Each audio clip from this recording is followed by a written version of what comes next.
As you approach your first Christmas after your trip to Bethlehem, does it feel like a different experience this year at all? Yes, in that, you know, the commercial and the capitalization and all of that we do of Christmas, it is so opposite of what the beginnings of Christ were. So I was never a big shopper. I haven't done any. I don't know that I'll do any.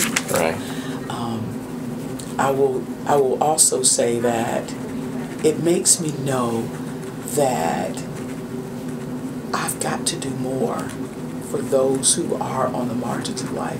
I've got to focus more on those who were born just like Jesus was born. It is my responsibility as a Christian to not separate myself from others, but to do what Jesus would have had us to do, and that is to have a voice that allows us to come together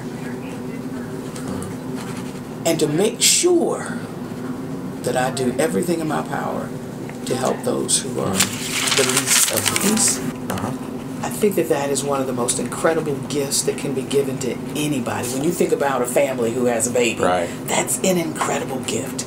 So God brings baby Jesus in as this incredible gift. Babies are sponges. They're open. They're ready. They're constantly exploring. They're constantly taking things in. That's the example that we're to have. We exclude ourselves. We push things out oftentimes. But God is asking us, I believe, even in the form of this baby image, to understand, to bring things in. And you may push some things out, but to bring them in, not to exclude, not to be this. When you think about a baby is innocent. And a baby loves unconditionally. A baby is not brought into this world with prejudices. A baby is not brought into this world with biases. A baby is not brought into this world being dualistic. I think a baby probably is the highest level of non-conscious being, non-conscious thinking. Because a baby is pure. A baby is pure. A baby needs you, and we all need each other. Baby can't feed itself, can't walk, can't change itself, can't do any of that.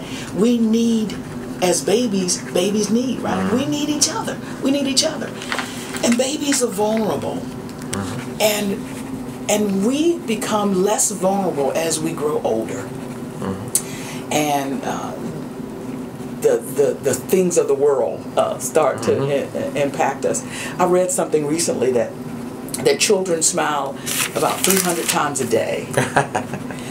But by the time a man gets to 60, he smiles about 3 times a day. When we come into this world, we are all that's in us. When we come into this world, all that's in us, God has poured it in there, and God just wants us to develop it in such a pure and loving and kind and open way.